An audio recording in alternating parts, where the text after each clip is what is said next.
அரசியல் கட்சிகளுக்கு ரகசியமான நன்கொடை வழங்கும் தேர்தல் பத்திர முறை ரத்து செய்யப்பட்டு அடுத்தடுத்த திருப்பங்கள் அரங்கேறி வருகின்றன. தேர்தல் பத்திரங்கள் தொடர்பான விவரங்களை வெளியிட உச்சநீதிமன்றம் அதிரடியாக உத்தரவிட்டதை தொடர்ந்து வேறு வழியில்லாமல் எஸ்பிஐ தேர்தல் பத்திரங்கள் அளித்த நிறுவனங்களின் பெயர்கள், அளிக்கப்பட்ட தொகை உள்ளிட்ட விவரங்களை வெளியிட்டுள்ளது. தேர்தல் பத்திர விவகாரத்தில் நடைபெற்றுள்ள மிகப்பெரிய மோசடி என்ன, ஒட்டுமொத்த விவகாரத்தில் பாஜக பெருமளவு குற்றவாளியானது எப்படி போன்ற கேள்விகளை மையமாக வைத்து சத்தியம் டிஜிட்டல் குழு மேற்கொண்ட உரையாடல் தற்பொழுது உங்களுக்காக. தேர்தல் பத்திர விவகாரம் ஆரம்பத்துல இருந்தே ஒரு மோசடி, ஊழல் அப்படின்னு நீங்க தொடர்ந்து குரல் கொடுத்துட்டு வரீங்க.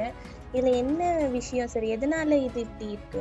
தேர்தல் பத்திரம் அப்படிங்கிற அந்த திட்டமே வடிவமைக்கப்பட்ட விதம் எப்படி அப்படின்னு பாத்தீங்கன்னா, அது ஊழலுக்கு வழிவகை செய்வதற்காகவே வடிவமைக்கப்பட்டது அப்படிங்கிறது தான் நம்ம ஆரம்பத்துல இருந்தே சொல்லிட்டு வரோம். காரணம் என்னன்னா, ரகசியமாக நிறுவனங்கள் அரசியல் கட்சிக்கு நன்கொடை கொடுக்கலாம், மக்கள் யாருக்கும் தெரிய தேவையில்லை என்பதன் மூலமாக பல விஷயங்களை மேற்கொண்டாங்க.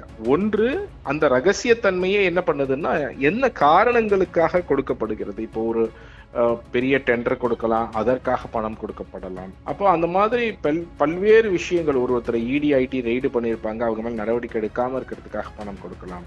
அப்போ அந்த மாதிரி குவிட் ப்ரோ கோன்னு சொல்லுவாங்க. இந்த மாதிரி அரசு நடவடிக்கை எடுக்காமல் இருப்பதற்காக, இல்லை ஆளுங்கட்சி நடவடிக்கை எடுக்காமல் இருப்பதற்காக லஞ்சமாக வாங்கக்கூடிய பணத்தை தேர்தல் பத்திரம் மூலமாக வாங்க முடியும் என்பதுதான், அப்படித்தான் வடிவமைச்சிருந்தாங்க.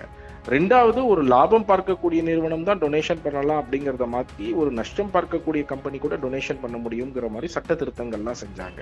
அப்ப இது எல்லாமே இது ஒரு ஊழலை வழிவகை செய்யும் திட்டமாக வடிவமைக்கப்பட்டது அப்படிங்கறத நம்ம தொடர்ந்து பேசிட்டு வந்தோம். இப்ப நேற்றைய தினம் இந்த தகவல் வெளிவந்திருப்பதும் அதை தெளிவாக காண்பிக்கிறது. 12,000 கோடிக்கு மேல தேர்தல் பத்திரங்களில் கொடுக்கப்பட்டிருக்கிறது. இதுல நீங்க பாத்தீங்கன்னா, பெரும்பாலான அந்த டொனேஷன்ஸ் யார் கொடுத்திருக்கிறாங்க அப்படின்னா, எய்தர் இடி ஐடியால ரெய்டு செய்யப்பட்ட நிறுவனங்களாக இருக்கிறாங்க. இன்னொரு பக்கம் அரசாங்கத்திலிருந்து ஒரு திட்டம், ஒரு மிகப்பெரிய திட்டங்களை செய்த நிறுவனங்களாக இருக்கிறாங்க. அப்போ இந்த தொகைகள் எல்லாம் லஞ்சமாக கொடுக்கப்பட்டதா அப்படிங்கிற ஒரு மிக முக்கியமான கேள்வி இப்பொழுது எழும்பி இருக்கு. பொதுவா பார்க்க போனா லஞ்சம், ஆனா இது சட்டப்பூர்வமா மாத்துறதுக்காகவே கொண்டு வந்த மாதிரி இருக்கு அப்படின்னு சொல்ல வரீங்க. ஆமா, இது இப்ப லஞ்சத்தையே நீங்க சட்டப்பூர்வமாக்கி இருக்கிறாங்க இந்த திட்டத்தின் மூலமாக அப்படிங்கிறது தான் நம்ம தொடர்ந்து சொல்லிட்டு வந்தோம். இன்னைக்கு உச்சநீதிமன்றமும் அதற்கான வாய்ப்புகள், கிக் பேக்ஸ் வருவதற்கான வாய்ப்புகள் இருக்கு இதுல அப்படிங்கறத சொல்லிதான் அவர்கள் இது அன்கான்ஸ்டிடியூஷனல், அவங்க அன்கான்ஸ்டிடியூஷனல் சொல்லும் பொழுது பல விஷயங்கள் சேர்த்து சொன்னாங்க. ஒண்ணு, மக்களுக்கு தெரிந்து கொள்ளக்கூடிய உரிமை இருக்கு. இரண்டாவது, இதன் மூலமாக அவர்கள் லாபம் மட்டுமல்ல, நஷ்டம் பண்ணக்கூடிய கம்பெனி கூட டொனேட் பண்ணலாம் என்பதன் மூலமாக கிக்பேக், லஞ்சம் கொடுப்பதற்கான வாய்ப்பு இந்த திட்டத்தில் அதிகரிக்கப்பட்டிருக்கு அப்படிங்கறத சொல்லியிருக்கிறாங்க. ஸோ இது போன்ற பல காரணங்களை சுட்டிக்காட்டித்தான் இது அன்கான்ஸ்டிடியூஷனல், சட்டவிரோதமானது என்று இதை ரத்து செஞ்சிருக்கிறாங்க உச்சநீதிமன்றம். நீங்க சொன்ன மாதிரி இடி ரைட்ல சிக்கினவங்க, ஐடி ரைட்ல சிக்கினவங்க, அதுக்கப்புறம் இல்ல அரசாங்கத்துக்கிட்ட இருந்து ஒரு பெரிய லாபம் அடையிற திட்டத்தை பெற்றவங்க, இவங்களாம் தான் தேர்தல் பத்திரத்தை அதிக அளவுல நன்கொடையா கொடுத்துருக்காங்க. இந்த பட்டியலை எஸ்பிஐ வெளியிட்டதுனால இப்ப யாருக்கு பாதிப்பு ஏற்பட போகுது? இந்த பட்டியல் வெளியிட்டதுல வெளிப்படைத்தன்மை இருக்கா சார்? இல்ல, இந்த பட்டியல் வெளியிட்டதுல ஆரம்பத்துல இருந்து நம்ம என்ன சொல்லிட்டு வரோம், அந்த ஆணை வந்ததுல இருந்து என்ன, யுனிக் ஐடி ஒண்ணு இருக்கு. அந்த யுனிக் ஐடி இருந்தா தான் எந்த நிறுவனம் எந்த கட்சிக்கு கொடுத்தாங்கன்னு நம்மளால மேட்ச் பண்ண முடியும். அதனால அதை உடனடியாக கொடுக்கணும்னு சொல்லியிருக்கிறோம். இப்போ இன்றைய தினம் உச்சநீதிமன்றம் மீண்டும் எஸ்பிஐ ஏன் நீங்க அந்த யுனிக் ஐடியை கொடுக்கல அப்படின்னு சொல்லி, ஏன் இவ்வளவு பாதியா தான் கொடுத்துருக்கிறீங்க அப்படின்னு சொல்லி அவங்க காட்டமா கேட்டிருக்கிறாங்க. எஸ்பிஐஎம் பதில் சொல்ல சொல்லியிருக்கிறாங்க. ஸோ அதனால அந்த தகவலும் உடனடியாக பெற்று தரப்பட வேண்டும் வரும் வாரத்திலேயே. இருக்கிற டேட்டாவை வச்சு பார்க்கும் பொழுது பாதிக்கு மேல பணம், 12,000 கோடிக்கு மேல இருக்கக்கூடிய பணத்துல பாதிக்கு மேல 6,000 கோடி ரூபாய்க்கு மேல மத்தியில ஆளக்கூடிய பாஜக தான் வாங்கியிருக்கிறாங்க. அவர்கள் தான் மிகப்பெரிய அளவுல இந்த தேர்தல் பத்திரத்தின் அவங்க என வடிவமைத்ததே அவர்கள் தான். அதன் மூலமாக மிகப்பெரிய அளவுல பெனிஃபிட் அடைந்தவர்களும் பாத்தீங்க அப்படின்னு சொன்னா மத்தியில ஆளக்கூடிய பாஜகவாக தான் இருக்கிறது. இரண்டாவது பாத்தீங்க அப்படின்னு சொன்னா, கொடுத்த நிறுவனங்கள்ல ஒரு 4 நிறுவனங்கள் மட்டுமே, future gaming and hotel services private limited, Megha engineering ஒரு கம்பெனி, குவிக் சப்ளை செயின் ஒரு கம்பெனி, ஹல்தியா எனர்ஜின்னு ஒரு கம்பெனி. இது போன்ற 4 நிறுவனங்கள் மட்டுமே நீங்க பாத்தீங்கன்னா கிட்டத்தட்ட 3000 கோடி ரூபாய்க்கு மேல, அதாவது 25%, 1/4 நன்கொடைகள் இந்த 4 நிறுவனங்கள் மட்டுமே கொடுத்திருக்கிறாங்க. அப்போ இது எந்த காட்டுதுன்னா ஒரு குரோனி கேபிட்டலிசம் எப்படி நடக்குது நாட்டுல. ஒரு மிகப்பெரிய, நீங்க ஒரு கட்சிக்கு ஒரு நிறுவனம் 1 கோடி கொடுக்கலாம், 5 கோடி கொடுக்கலாம், அந்த மாதிரி கொடுக்கறதெல்லாம் பார்த்துருக்கிறோம். ஆனா ஆயிரக்கணக்கான கோடி ரூபாய் ஒரு நிறுவனம் எதற்காக ஒரு அரசியல் கட்சிக்கு டொனேஷன் கொடுப்பாங்க அப்படிங்கறத நீங்க யோசிச்சு பார்த்தீங்க அப்படின்னு சொன்னா, அதற்கு பின்பு கண்டிப்பாக இந்த ஊழல் தான் ஒரு மிகப்பெரிய காரணமாக இருக்கும் என்பதுதான் எங்கள் ஐயப்பாடு. இந்த மேட்சிங் டேட்டாவும் வந்துருச்சு அப்படின்னு சொன்னா தெளிவாக யார் யாருக்கு கொடுத்திருக்கிறாங்க அப்படிங்கிறதும் வெளிப்படையாக வரும். கண்டிப்பாக கொண்டு வரலாம். ஏனென்றால் அதுல என்ன விதமான பெனிஃபிட் போயிருக்கு. உதாரணத்திற்கு பாத்தீங்கன்னா, முதல்ல ஃபியூச்சர் கேமிங் அப்படிங்கிற ஒரு நிறுவனம் இருக்கு. இதை யார் யாருக்கெல்லாம் கொடுத்திருக்கிறாங்கிறது வர வேண்டியது இருக்கு. ஆனால் இந்த நிறுவனம் 2019 2024 பல முறை இடி மற்றும் ஐடிகளால் அவர்கள் ரெய்டு செய்யப்பட்டிருக்கிறார்கள். அவர்கள் மீது நடவடிக்கை எடுக்கப்பட்டிருக்கிறது. 400 கோடி ரூபாய்க்கு மேல அவர்கள் சொத்து முடக்கப்பட்டிருக்கிறது. ஒரு பக்கம் அது நடந்து கொண்டிருக்கிறது. பேரலா இன்னொரு பக்கம் அவர்கள் 1368 கோடி ரூபாய் டொனேஷன் கொடுத்திருக்கிறாங்க. இதுல நீங்க பாத்தீங்கன்னா பாதிக்கு பாதி தொகை அவர்கள் கொடுத்த டொனேஷன் ஒரே வருட காலத்தில் அக்டோபர் 2021 முதல் அக்டோபர் 2022 பாதிக்கு பாதி தொகை அதுல டொனேஷன் அவங்க கொடுத்திருக்கிறாங்க அப்படிங்கிறது தெரியுது. சோ அந்த காலகட்டத்துல தான் இடி அட்டாச்சும் பண்ணியிருக்கிறாங்க அவங்களுடைய சொத்துக்களை. சோ இது எல்லாம் பல கேள்விகளை எழுப்பி இருக்கு அப்படின்னு நான் நினைக்கிறேன்.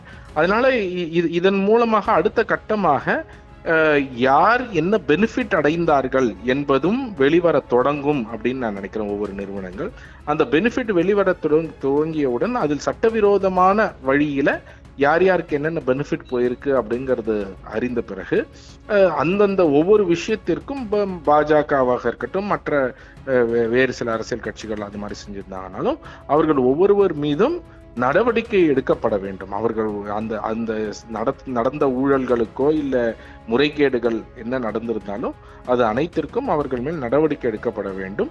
மக்கள் மத்தியிலும் இது மிகப்பெரிய அளவில் விழிப்புணர்வை ஏற்படுத்த வேண்டும். நாங்கள் ஊழல் செய்யாத கட்சி என்று பாஜக கடந்த 10 ஆண்டுகளாக ஒரு மிகப்பெரிய அளவில் தம்பட்டம் அடித்துக் கொண்டிருக்கின்றார்கள். ஆனால் பெரும்பாலும் அவர்களுடைய ஊழலுடைய ஸ்டைலே எப்படி இருந்திருக்கு அப்படின்னு சொன்னா, அவர்கள் தகவலை ஒளித்து வைத்தால் ஊழல் ஒழிந்து விடும் அப்படிங்கிறது தான் அவங்களுடைய கோட்பாடாக இருந்திருக்கிறது.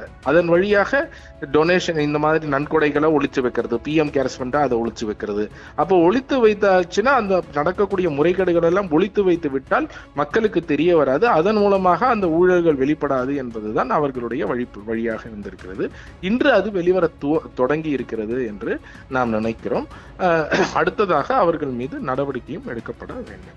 பல நேரங்கள்ல இதில் இருக்கக்கூடிய நிறுவனங்கள் ஏற்கனவே அவர்கள் சிக்கலை அனுபவித்ததுனாலே கூட அவங்க அந்த நன்கொடைகளை கொடுத்திருக்கிறாங்கன்னு பார்க்கிறோம். அதனால அவங்க ஏற்கனவே சிக்கல்ல இருக்கிற நிறுவனங்களே பாதி நிறுவனங்களாக இருப்பாங்க அப்படிங்கிறது தான். ஏன்னா அவர்கள் செய்த முறைகேடுகள்னால இருக்கலாம், இல்ல இது நம்ம பல அனாலிசிஸ் செய்ய வேண்டியது இருக்கு. ஒரு சில நிறுவனங்கள், உதாரணத்துக்கு இப்ப ஃபியூச்சர் கேமிங்லாம் பாத்தீங்கன்னா அவர்கள் மீதான வழக்கு 2009-10 அந்த காலகட்டத்திலிருந்தே இருந்திருக்கிறது. அப்போ அவர்கள் ஏற்கனவே சிக்கலில் இருந்த நிறுவனம், அந்த சிக்கலில் இருந்த நிறுவனத்துல இருக்கக்கூடிய இப்ப அவருடைய மகன் பாஜகவிலே 2015 இணைகிறார். அதற்கு பிறகு இடி ஐடி எல்லாம் நடவடிக்கைகள் எடுக்கிறார்கள். மற்றொரு புறம் இவ்வளவு பெரிய தொகையை அவர் அரசியல் கட்சிகளுக்கு நன்கொடையாக கொடுத்திருக்கிறார். சோ சிக்கலில் இருந்த நிறுவனங்கள் மேபி அவங்க சிக்கலை காப்பாற்றிக் கொள்வதற்காக அரசியல் கட்சிக்கு ஒரு பக்கம் டொனேஷன் கொடுக்கறாங்கன்னு பார்க்கலாம். இன்னொரு பக்கம் டொனேஷன் கொடுப்பதற்காகவே அவர்களுக்கு சிக்கல் உருவாக்கப்பட்டுள்ளதா அப்படிங்கிறதையும் பார்க்க வேண்டிய அவசியம் இருக்குன்னு நான் நினைக்கிறேன். அதாவது இடி ஐடி போன்ற இன்ஸ்டிடியூஷன்ஸை இந்த மாதிரி எலக்ட்ரல் பாண்ட்ல நன்கொடை பெறுவதற்காகவே அவர்கள் மீது ரெய்டுகள் நடத்தப்பட்டதா என்பதும் கண்டிப்பாக விசாரிக்கப்பட வேண்டும் என்று நான் நினைக்கிறேன். இல்ல, கண்டிப்பாக மற்ற கட்சிகளும் கணிசமான தொகையை பெற்றிருக்கிறார்கள். ரொம்ப முக்கியமா திரிணாமுல் காங்கிரஸ் போன்ற கட்சிகள், நம்ம தமிழ்நாட்டில் திமுக போன்ற கட்சிகள் எல்லாம் மிகப்பெரிய அளவுல தொகை பெற்றிருக்கிறார்கள். இங்க திமுக பார்த்தீங்கன்னா 600 கோடி ரூபாய்க்கு மேலே அவர்கள் நன்கொடையாக பெற்றிருக்கிறார்கள். ரொம்ப முக்கியமாக சமீப காலத்தில் அவர்களுடைய பெரும்பாலான நன்கொடைகள், உதாரணத்துக்கு 2022 சொன்னோம்னா 96-97% நன்கொடைகள் வெறும் தேர்தல் பத்திரம் மூலமாக மட்டுமே வந்திருக்கிறது. அப்போ இங்கே அவர்கள் யாரிடமிருந்து நன்கொடை பெற்றார்கள், என்ன விஷயங்களுக்காக, என்ன பெனிஃபிட்டுக்காக இந்த நன்கொடைகள் பெற்றார்கள் என்பதும் வெளிவர வேண்டும். அதுவும் இந்த யுனிக் ஐடி மேட்ச் பண்றது வந்தது அப்படின்னு சொன்னா தெளிவாக தெரியும் அப்படிங்கறத தான் நம்ம பார்க்கிறோம். ஸோ அதனால இந்த திட்டத்தை பாஜக கொண்டு வந்தது அவர்கள் மோசடி செய்வதற்காக கொண்டு வந்தார்கள். அவர்கள் மிகப்பெரிய அளவில் அதனால் பயனும் அடைந்தார்கள். ஆனால் அதையே பயன்படுத்தி மற்ற எதிர்க்கட்சிகளும் மிகப்பெரிய அளவில் அதை எதிர்த்து போராடாமல் அவர்களும் என்ன பண்ணியிருக்கிறாங்க அப்படின்னா, நிறைய கட்சிகள் அதுல பெனிஃபிட் ஆக முடியும், நம்மளும் பெனிஃபிட் ஆக முடியும்னு பார்த்து பல கட்சிகள் இதுல நன்கொடை பெற்றிருக்கிறதை பார்க்க முடிகிறது.